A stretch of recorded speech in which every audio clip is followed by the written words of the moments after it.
More than a century ago, a man dug for gold for months. He hit a rich vein, then it suddenly vanished, so he quit. He sold his tools for scrap. The man who bought them dug 3 feet further. 3 feet stood between him and a fortune, and your brain is built to make the exact same mistake. His name was R.U. Darby, and the story is true. It exposes something unsettling about how humans give up. You don't quit when things are hardest at the start. You quit later, right when you're closest to the win. Look closely at how people give up, and a pattern appears. Motivation rarely fades in a slow, gentle decline. It tends to collapse fastest near the finish line. Think about everything you've abandoned over the years. The diet at week 3, the side business at month 5, the instrument you dropped right before it clicked. You weren't lazy or weak, you were ambushed. Ambushed by a survival instinct hiding in your own head, because the closer you get, the louder the urge to stop. But what's really happening in those final feet will surprise you. Start with a simple ice cube in a freezing room. You slowly warm the air. 25 degrees, 26, nothing happens. The cube just sits there, solid. 27, 28, 29, still nothing. You're adding heat and getting absolutely zero result. Then you reach 32 degrees. The ice begins to melt. One single degree finally caused the change, but it wasn't that 1 degree, it was all of them. Every invisible degree before it was necessary work.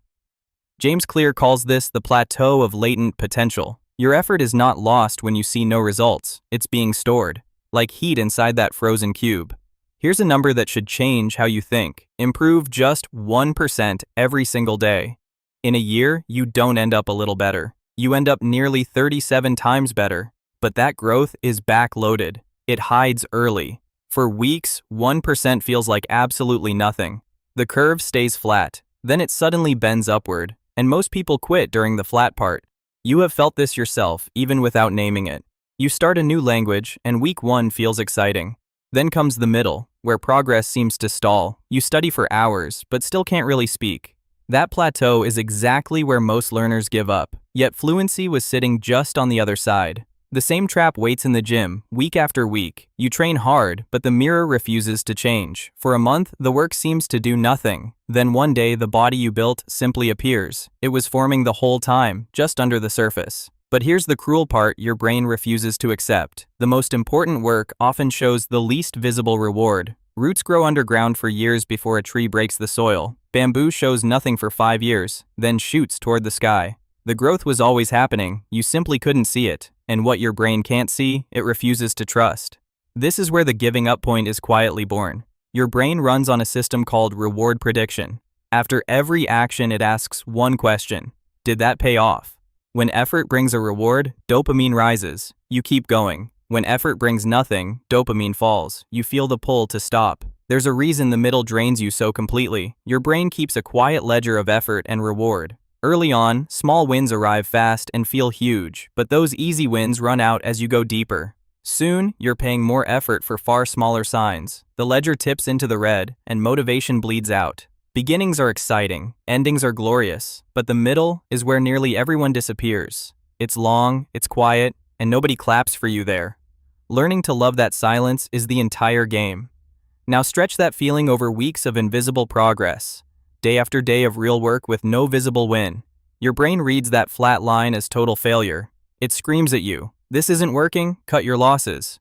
But the flat line was never failure at all. It was the ice cube sitting at 31 degrees. And there is a cruel twist hidden in the timing. Effort feels most expensive right before it pays off. You have poured in the most and seen the least. The gap between what you gave and got feels unbearable. That exact gap is what your brain labels failure. And quitting rarely feels like weakness in the moment. It feels smart, it feels mature, it feels like data. You tell yourself you're being realistic, not giving up. That is the old instinct dressed up as wisdom. The smartest sounding voice inside you wants you to stop. Consider the inventor James Dyson and his famous vacuum. He built 5,126 failed prototypes, over 5,000 versions that simply did not work. Most people would have quit at prototype 5 or 50. His next attempt became a billion-dollar company. Or take the writer behind the best-selling book series ever.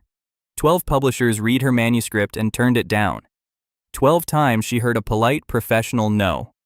One small publisher said yes, almost by accident. That book was Harry Potter, and it reshaped the world. Imagine quitting one rejection letter too early. But here's where this gets genuinely strange. The urge to quit does not rise at random. It tends to peak at one very specific moment. Author Seth Godin calls that moment the dip. Every worthwhile pursuit has one built into it. A long stretch that's hard, boring, and thankless. The dip scares off everyone who doesn't want it enough, and it is always deepest right before the other side. Think about what happens to marathon runners. The hardest moment is never the starting line. It's mile 20, with the whole body begging to stop. They call it hitting the wall, and it comes late. The urge to quit peaks nearest to the finish. So the exact moment you most want to quit is often the signal that you are almost through it. The pain is not actually telling you to stop. It's telling you you're close enough to feel resistance. And most people read that one feeling completely backwards.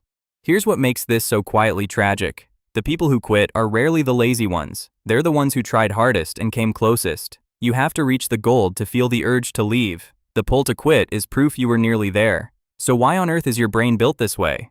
Why would it make you quit so close to the prize?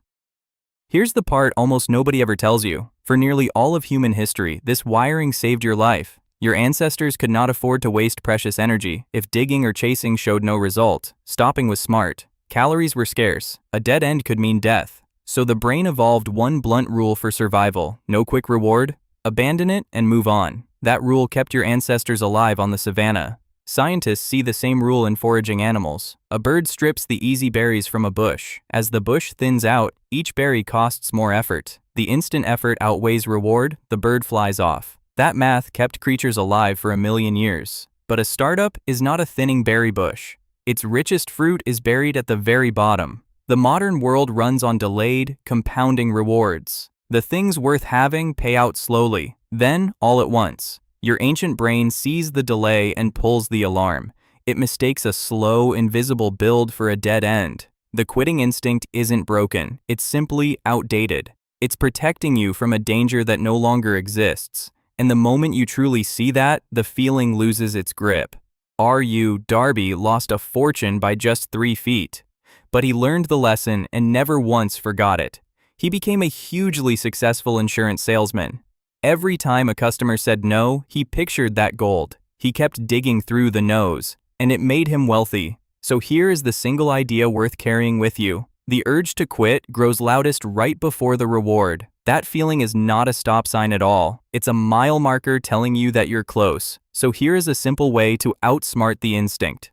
Before you start, decide how long you'll truly commit. Pick a number of weeks, or reps, or attempts.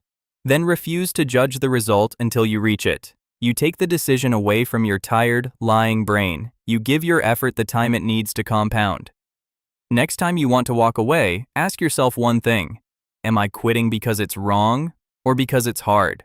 Because hard is so often the last step before done.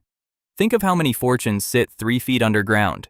Abandoned not because they were fake, but because they were slow. Every quit is a claim sold off just before the vein. The gold was always there, just 3 feet down.